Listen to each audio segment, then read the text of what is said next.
Tuloy-tuloy ang paghahanda ng Commission on Elections at Bureau of Jail and Management and Penology para sa seguridad at proseso ng kauna-unahang pagboto ng mga persons deprived of liberty sa barangay at sangguniang kabataan elections. May balitang A to Z si Ian Maghanon. Sa kauna-unahang pagkakataon, papayagan ang mga persons deprived of liberty o PDL na makaboto rin sa barangay at sangguniang kabataang elections. Alinsunod yan sa 2022 na desisyon ng Korte Suprema. Kanina, nagpirmahan na ang Commission on Elections, Public Attorney's Office at Bureau of Jail and Management Penology upang mapaghandaan ang seguridad at proseso para sa mahigit 65,000 na PDLs na boboto. Ang proseso po ng pagboto nito, kung ito po ay 50 pataas, meron pong isang presinto doon po sa isang jail station. Ayon sa COMELEC, papayagan ang mga PDL na bumoto sa loob ng presinto ng piitan kung saan sila ay rehistradong bumoto. Ang ibang PDL voters namang nakarehistro at nakapiit sa magkaibang lugar, kakailanganin pa ng approval ng korte para payagan.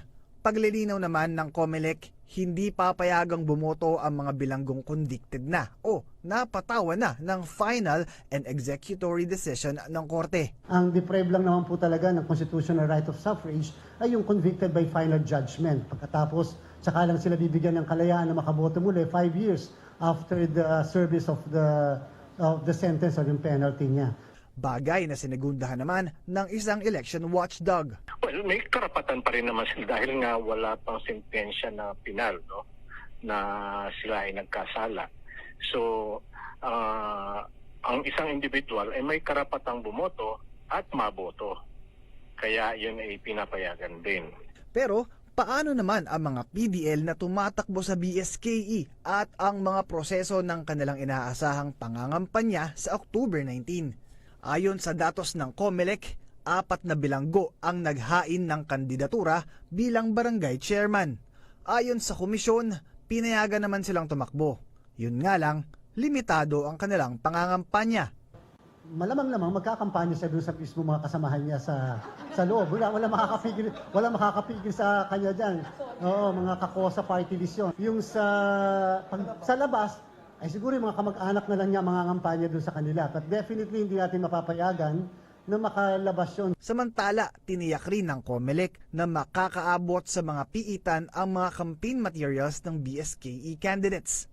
Ipagkakatiwala natin ng buong buo sa ating pong jail management kung paano nila masisigurado na maikakalat yung mga polyetos o campaign materials ng ating mga kandidato. Ayon sa COMELEC, nasa 20,000 na mga jail warden ng BJMP ang aasiste sa mga PDL voters upang bumoto.